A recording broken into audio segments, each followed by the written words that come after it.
তারেক রহমানের পক্ষ থেকে তাদের সাথে দাওয়াত নিয়ে এসেছে আপনার কাছে। এই সেক্টরে আমরা কী কাজ করবো ডিটেলস লিখে আছে। জাতীয়তাবাদী প্রচার দলের সভাপতি মাহফুজ কবির মুক্তা বলেছেন, বিএনপি গণমানুষের দল এবং সাধারণ মানুষের শক্তিতে রাজনীতি করে। জনগণ সবসময় বিএনপির পাশে রয়েছে।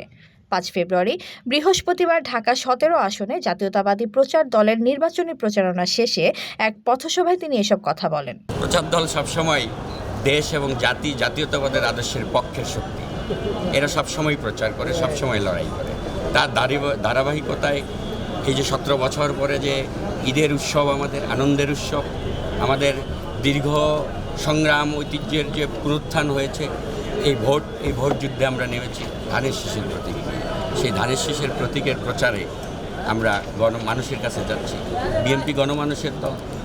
বিএনপি সবসময় সাধারণ মানুষের, বিএনপি শক্তি, বিএনপির মূল শক্তি হচ্ছে সাধারণ মানুষ, সাধারণ জনগণ।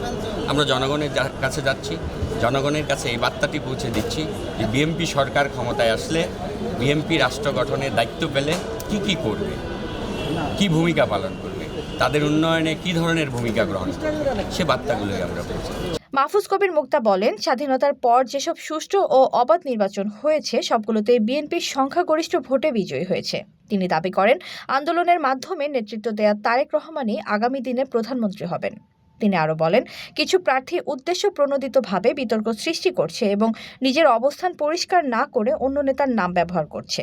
এই ধরনের রাজনীতি জনগণ গ্রহণ করবে না। পথসভায় জাতীয়তাবাদী প্রচার দলের বিভিন্ন পর্যায়ে নেতাকর্মীরা উপস্থিত ছিলেন।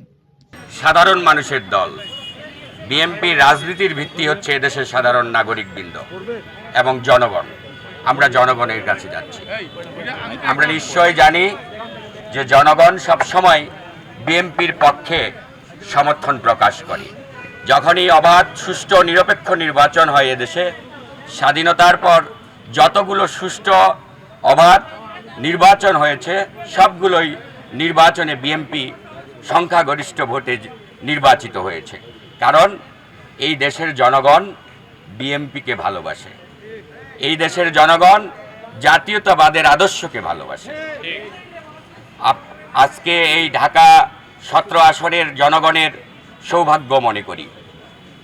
এই গণ অভ্যুত্থানের মহানায়ক, যিনি 5ই আগস্ট এই ঘটনার যিনি কুশীলব হিসেবে নেতৃত্ব দিয়েছেন সুদূর প্রবাস থেকে, যিনি 17 বছর লড়াই সংগ্রাম করে এই আন্দোলনের, সফল আন্দোলনের মাঠ রচিত করেছেন, আমাদের প্রিয় নেতা, এদেশের জাতির প্রিয় নেতা তারেক রহমান।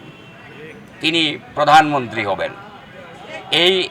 এর চেয়ে বড় সৌভাগ্য এই আসনের মানুষদের আর কিছু হতে পারে না।